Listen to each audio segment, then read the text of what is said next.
띠별로 이렇게 쭉 나와 있습니다. 그래서 이렇게 띠별로 있고 보면 자, 뭐 이렇게 서방이 아내를 발로 차는 것도 있고 그죠? 이게 승려가 되는 것도 있고 뭐 이렇게 쭉 있죠. 이렇게 그림으로서 이렇게 도화를 합니다. 이제 달마 일장경을 이게 거의 그러니까 요 논식인데 달마 일장경은 아까 좀 전에 말씀드렸지만 이거는 인도의 당시에 많이 성형돼 있던 성학이에요. 이 성학을 달마대사는 여기다가 뭐를 넣느냐면 불교의 12연기법을 여기다 넣고 윤회법을 여기다 넣어요. 육도윤회라고 해요. 그래서 그것을 넣어서 불교를 전파하기 쉽게 재미있게 불교를 전파하게 했던 데 썼던 거예요. 이게 그랬던 것을 요걸 가만 보니까 이게 중국 사람들이 상당히 똑똑하네요. 그러니까 그걸 갖다가 이걸 운명을 추론하는 쪽으로 이걸 살짝 돌리니까 기가 막히거든. 그래서 그때부터 시작이 된 게 이제 우리가 바로 이 당사주라는 이제 이건 왜 당사주라 그랬을까요? 그렇습니다. 당대 당나라 때 당대에 만들어진 사주인 거죠. 그러니까 굉장히 역사가 그러니까 깊은 거죠. 아주 그 역사가 아주 오랜 그 역사를 가지고 있다 이렇게 이해를 하시면 되겠네요. 그러니까 이러한 유들은 다 그러니까 지금의 현재에 와서는 이걸 가지고 뭐라고 한다고요? 이걸 고법 체계다라고 하는 거예요. 물론 이제 고법은 이런 걸 보면서 그러니까 이거는 보면 이제 본강에서 나올 겁니다만은 이거는 사람의 사주를 가지고 이야기하는 건 맞는데 천간을 안 써. 뭐만 쓴다고요? 지지만 써요. 그러니까 사주를 쓰는 거는 맞는데 지지만 사용을 하기 때문에 엄밀히 말하면 간지하게 아니에요. 간지학은 아닌 거예요. 그래서 요거는 고법이라고는 표현되지만 명리학이죠. 명리학이라는 문자 그대로 명리학이라는 뭐예요?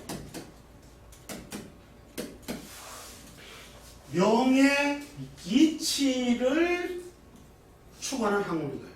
그렇죠? 그러니까 명이라는 건 뭐죠? 명이라는 건 그래서 운명이죠. 그 운명이라는 말은 단말로 하늘로부터 뭐 풍부받은, 그죠? 하늘로부터 풍부받은 것을 우리 이제 그걸 명이라고 그런단 말이죠. 그 명을 이치라는 건 명이지. 근데 그 명의 이치를 변별하는 방식은 여러 가지가 있겠죠, 그죠? 여러 가지가 있습니다. 근데 그 중에서 이제 사람의 사주를 가지고 명의 이치를 판단하는 거예요. 예를 들어서 여러분들 뭐 주변에 보면은 저렇게 생긴 사람은 부자가 되더라. 저렇게 생긴 사람들은 좀 관이 높더라. 이런 상하, 이런 거 다 뭐예요? 다 명의 이치를, 그죠? 저렇게 생긴 산 밑에 살면은 어떻게 되더라. 이게 뭐예요? 이게 다 상하의 풍수죠. 이게 다 명의 이치, 명을 추구하는 건데, 이거는 뭐야? 사주를 가지고 생년월일시, 그러니까 태어난 사주를 통해서 명의 이치를 추구를 한다는 거예요. 근데 요 일장경은, 그러니까 달마 일장경은 사주는 맞는데 팔자는 아닌 거죠. 그죠? 지지만 가지고 사용을 하기 때문에. 그래서 요것도 그래서 고법에 해당되기는 하지만 엄밀히 따지면 요거는 이제 그 고법이라는 거는 삼명학을 고법이라고 그래요. 그러나 이것까지도 전부 다 이제 범주의 사주라는 걸 특징화했기 때문에 이건 다 사주명리학이다라고 표현을 쓰는 거예요. 그러나 이거는 간지를 쓰지 않았기 때문에 간지학은 아니다 이렇게 이해를 하시면 되겠네요. 자, 그럼 이제 오늘 본격적으로 강의를 들어가도록 이렇게 하겠습니다.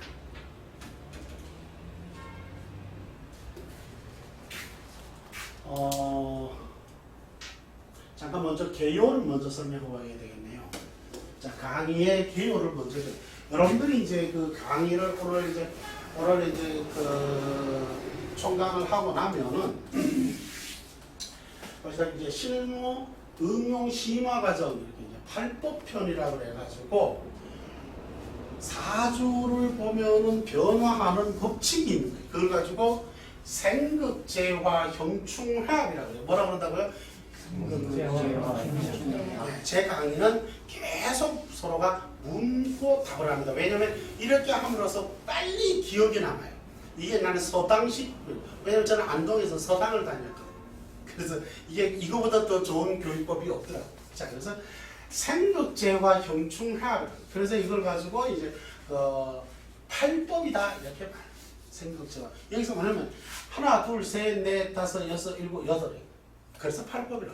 물론 요것만 가지고만 하느냐 아니죠. 더 다양하게 있죠. 그러나 총칭했을 때 요거다라는 거예요. 그래서 생극재화 형충합의 팔법을 통해서 사주가 어떻게 실질적으로 현실적으로 어떻게 변해가는가를 추론해내는 방식이 바로 우리는 팔법, 즉 생극재화 형충합이라고.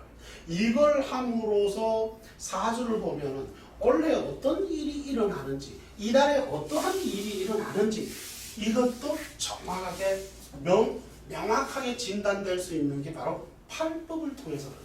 자, 이 과정이 이제 통변의 꽃이 되겠죠, 그죠? 그러니까 우리가 명량을 한다라는 건 바로 이 과정이 되지 않으면 안 돼요. 단순히 이제 여러분들은 이제 쉽게 말하면은 시중에서 뭐야 충이 났다. 아, 큰일 났다. 당신 올해 큰일 났어. 여기 오는 사람들 대다수 아, 저거는 충이 있어가지고 큰일 났다. 충이 있는데 왜 큰일 났느냐는 거예요. 이 팔법하고는 그러니까 실질하고는 아무 상관이 없는데 충이 나니까 나쁘다. 이렇게만 해석을 해요. 이제 여러분들이 배워보시면 충이 얼마나 좋은 건지도 깨닫게 되고 충이 나면 어떤 것이 잘못되고 어떤 것은 좋아지는 것도 알게 되고 예를 들어서 충으로 인해서 현상작용이 일어나는 것이죠. 가령 예를 들어서 충이 일어났는데 원국에 있는 귀신은 뭐죠? 꺼리는 신이죠. 그죠? 그러니까 귀신을 갖다가 뽑아버려서 그럼 좋아졌다는 게 나빠진다는 거예요? 좋아요. 뭘로 인해서 좋아졌다는 거죠? 충에 의해서 좋아졌다. 근데 충이 있는데 원국에 희신을 갖다 뽑아버려서 그럼 어떻게 되죠? 그래요. 나빠지는 거예요. 이게 무엇 때문에 나빠진 것을 알게 되죠. 무엇 때문에 근데 뽑힌 게 무엇이 뽑힌 걸 알죠. 그래서 어떠한 일로 인해서 어떠한 일이 안 좋아진다라는 말이 나오겠죠. 바로 이렇게 디테일하게 초정밀하게 극세하게 파고 들어가는 것이 이게 팔법이에요. 그러니까 이 팔법의 과정이 대한민국에서는 도식화만 돼요. 단순히 충 나빠, 형 나빠, 파 나빠, 해 나빠, 합 좋아 이런 식으로만 분석을 해버려요. 그러다 보니까 실질적으로 아무런 맞는 게 없는 거예요. 아무런 이유. 이게 뭐야? 팔법의 원리와 원칙을 이해를 못해요. 자, 두 분이 이제 예를 들어서 합의돼 있어요. 그렇죠? 그러면 이제 시중에서 아 이거 당신 좋네. 정말 그럴까요? 자, 귀신입니다. 본인에게 귀신입니다. 귀신하고 합을 어떻게 됐죠? 화고죠? 그래요. 합은 나쁜 것입니다. 무슨 말인지 가나요? 자, 본인에게 지금 희신이에요. 희신과 합을 해서 어떻게 되죠? 아주 좋아지죠. 이해되나요? 자, 그러니까 합이 좋은 것이 아니고 엄청나게 나쁠 수가 있는 것인 거예요. 또한 합은 좋을 수가 있는 것이죠. 이해가시나요? 이렇게 무엇과 결탁을 하느냐에 따라서 10만 8천이 달라지는 거예요. 그러한 것 등을 여러분들이 알게 되는 거예요. 그럼 합이 되면은 합이 됐다고 무조건 정의되는 게 아니에요. 합이 되어서 합이 쭉 달아나 버리게 되는 거예요. 어떤 경우에 합이 되면 어떻게 달아나느냐. 이러한 것 등을 모두 알아야 되는 거예요. 그래야만 인인은 요해에 이 남자와 만나서 합해서 뭐에다 날랐다. 여기까지가 디테일하게 알게 되는 거예요. 이러한 것들이 다 뭐 때문에 알아낸다고요? 팔법 과정 때문에 알게 된다. 이러한 논식을 이것을 전부 다 이제 익히게 될 것입니다. 그 다음에 그 다음 과정은 이제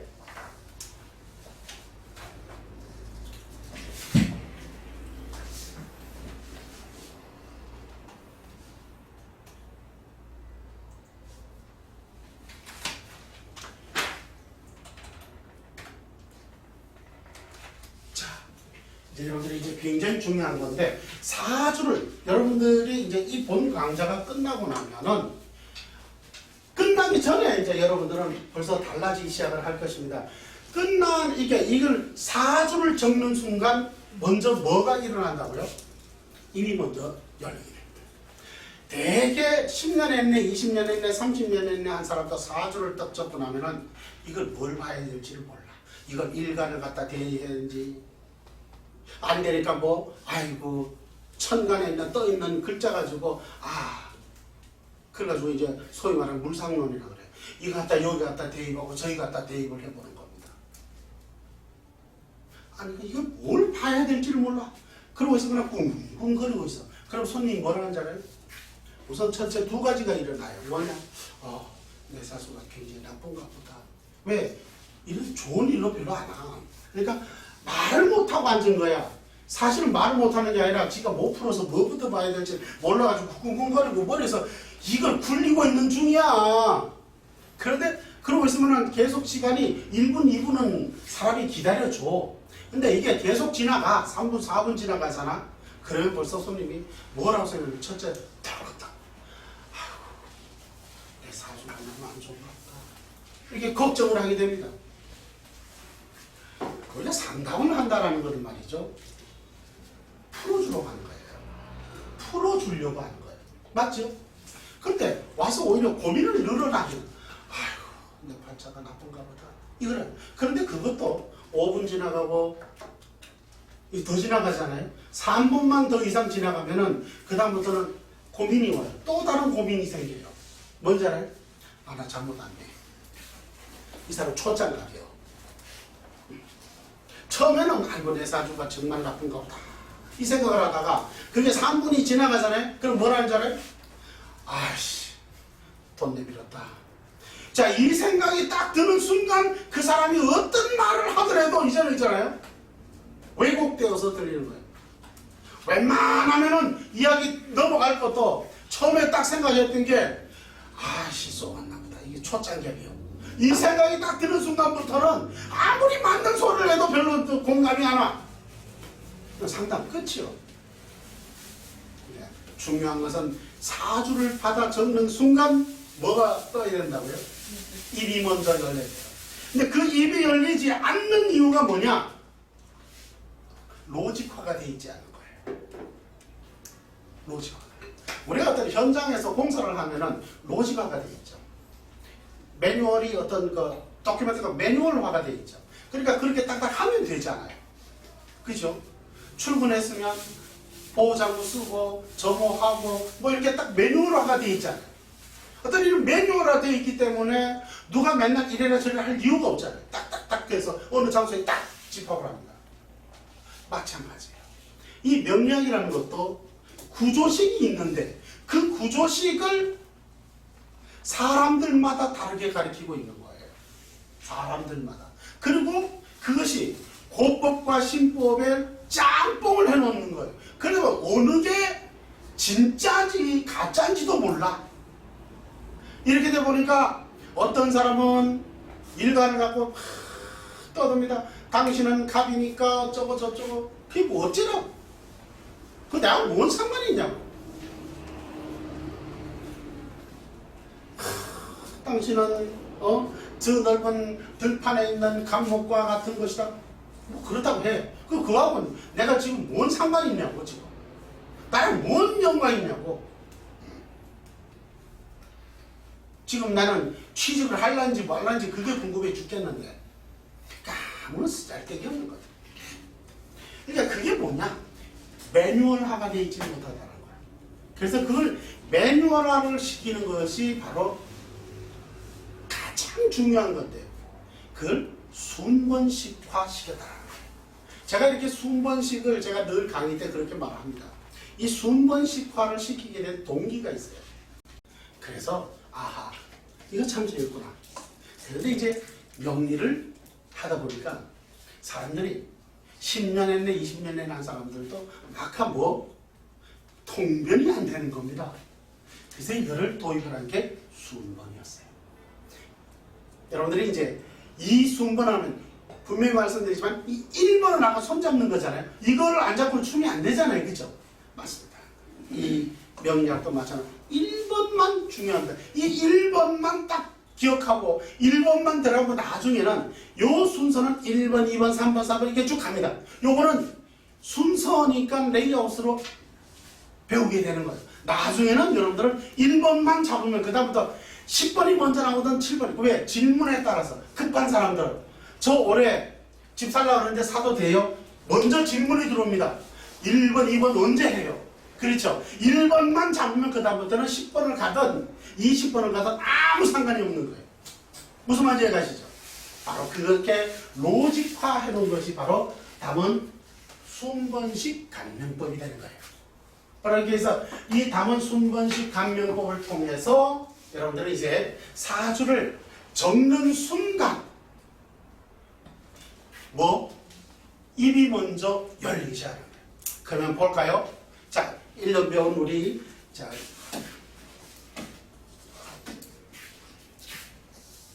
이 선생이 이야기를 합니다.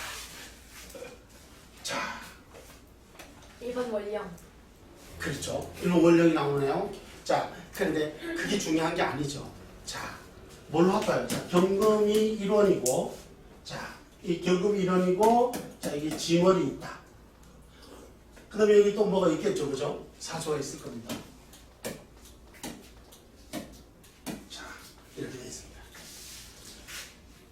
자, 보고, 자, 아무것도 글자가 지금 없죠, 그죠? 지금 딱 언니 딱 두 글자밖에 없는 거예요. 그런데 적는 순간 이게 다 적으면 벌써 적는 순간 눈에 보이겠지만 요렇게만 나와도 벌써 이 친구는 벌써 이 사람이 어떤 그릇인지 어떤 내용물인지 그래가지고 이 그릇은 어떤 그릇이기 때문에 무엇을 담아야 되는지까지도 잘 나오게 되는 거예요. 볼까요? 자, 이게 어떤 그릇이죠? 자, 잡기격이에요. 이 잡기격인데 이 잡기격이 자, 그럼 이번에 여기 한 임수를 하나 투과를 시켜보죠. 자, 그럼 이게 뭐가 되죠? 식신. 자, 식신은 어떤 것이죠? 식신은 먹는 문제고 방향성이 꼼꼼하고 연구하는 쪽에 탁월한 그릇입니다. 그러한 그릇이 되었다라는 거예요. 자, 그러한 그릇이 이제는 거기에 무엇을 담아 가야겠는가의 내용물이 나오겠죠. 자, 그릇은 다른 말로 뭐라 그랬죠? 격이라 그랬어요. 케이스. 그 격을 우리는 이 자평학이라는 건 문자 그대로 뭐예요? 이게 등하시키는 거예요. 격이 안정성을 있게 만드는 걸 자평학이에요. 그러니까 이게 격이라면 이것이 수평을 이루게 하려면 반드시 그 수평을 해줘야 될 보좌신이 있어야 되겠죠. 그죠? 이걸 뭐라 그런다고? 이걸 상신이라고 하는 거예요. 그러니까 이 상신, 이게 격이 그릇이라고 말한다면 상신은 뭐가 된다고요? 그렇습니다. 거기에 담을 내용물인 거예요. 그럼 그 사람이 무엇을 하고 살아가야 되겠구나 하는 것이 보일까요? 안 보일까요? 보이게 된다. 이해되십니까? 자, 그러한 역량들을 할 수 있는 것들은 모두가 다 어디에서 기준한다고요? 원령인 거예요. 그래서 팔자간지 자자통귀원령이라고 그러는 거예요. 이 글자들은 팔자는 심지어 뭐까지? 지지 속에 있는 지장간까지도 다 누가 관장한다고요? 원령이 관장을 한다. 이 얘가 관장하는 거예요. 원령. 그러니까 이것의 왕세에 따라서 격은 담을 내용이 바뀌어지기 시작하는 거예요. 그래서 매 대운마다 격이 변화를 하는 거예요. 예를컨대 이런 것이죠. 자, 지금 여기에 보면 이렇게 있던 그릇이 안정적으로 물을 담고 있었습니다. 이것이 계속 이렇게 있는 게 아니라는 것이죠. 이제 시중에서는 사주만 딱 보고서 그걸 가지고 뭐라? 10년, 20년 계속 그거가 사주 원국에다 대고 그냥 다 떠들고 있는 거예요. 말이 안 맞는 거예요. 격은, 사주는, 여기 사주잖아요. 이 격은 끊임없이 뭐 한다? 변하게 되는 거예요. 자, 여기 이제 셉니다. 처음에 깨끗했죠. 그죠? 태어났을 때 깨끗했는데 이게 줄줄줄 셉니다. 그죠?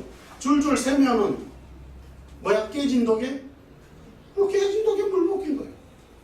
자, 그럼 우리는 어떻게 하죠? 버릴까요? 버리면 이게 나니까 내가 죽어야 되잖아요. 그죠? 자, 버리지 말고 어떻게 하면 좋죠? 떼워. 그래. 바꿔? 그렇죠. 떼워요. 맞아요. 정답입니다. 떼우는 거예요. 자, 그러면 그 떼우는 것이 뭐예요? 그것이 떼우는 것이 바로 다 격을 도와주는 것들이죠. 그죠? 맞죠? 그래요. 떼우는 것이 뭐냐면 그게 상신이자 희신인 거예요. 자, 그러면 자, 이제는 문제는 뭐냐? 떼울 수가 없어요. 이제 너무 찢어가지고 떼울 수가 없어. 그럼 어떻게 해죠? 버리지는 마. 죽어야 되니까. 그럼 어떻게 하죠? 다른 것을 다른 이게 나를 다른 것을 인 거 바로 그것이죠. 자, 그럴 때는 어떻게 해야 되느냐? 물을 안 부으면 되는 거야. 아주 상식적인 거예요. 물을 붓지 않고 뭘 부을까? 콩? 그래, 밀버리 콩. 그래. 다른 건 뭐. 그러고 나니까 어떻게 되더라? 새지도 않고 오히려 그 샜던 구멍마저도 오히려 뭐가 됐죠? 통기구멍이 되버렸죠. 그래서 오히려 건강한 그릇이 되어버려요. 이렇게 되어가는 건 뭐냐면 매 대운마다 행운마다 끊임없이 이 그릇은 뭐한다? 변해가는 거예요. 그 변해가니까 이 그릇을 바꿀 수는 없잖아요. 그릇은 나니까. 그러니까 뭐를 바꿔야 된다고요? 그렇습니다. 내용물을 끊임없이 내용물이 바뀌어가는 거예요. 그 내용물을 바꾸어가는 것에 그 내용물에 따라서 좋고 나쁨이 달라지겠죠. 그래요? 네. 그렇습니다. 그것을 보는 게 이 명리학이에요. 그런데 시중에서는 어떻게 하고 있죠?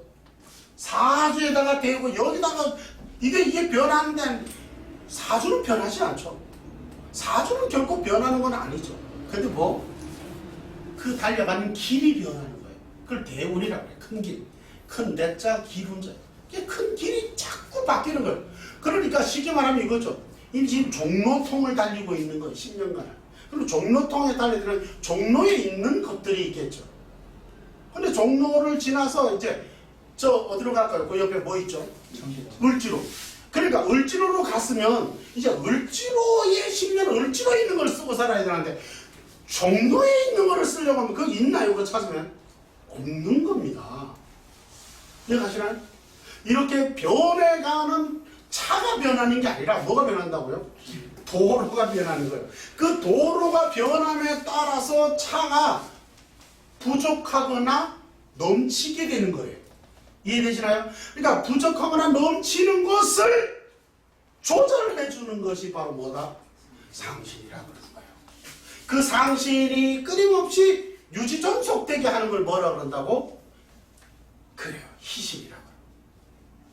그 상신이 잘 균형을 잡고 있는데 그것을 깨고 있어. 그건 뭐라 그런다고? 그걸 희신이라고 그래요. 요것을 변별하면 원래 어떤 일이 있어, 원래 어떤 일이 있는데 그 일이 좋은지 나쁜지가 변별이 되고, 좋다면 무엇이 좋고 무엇이 나빠지는 것까지도 자연적으로 변별이 되게 되는 거예요.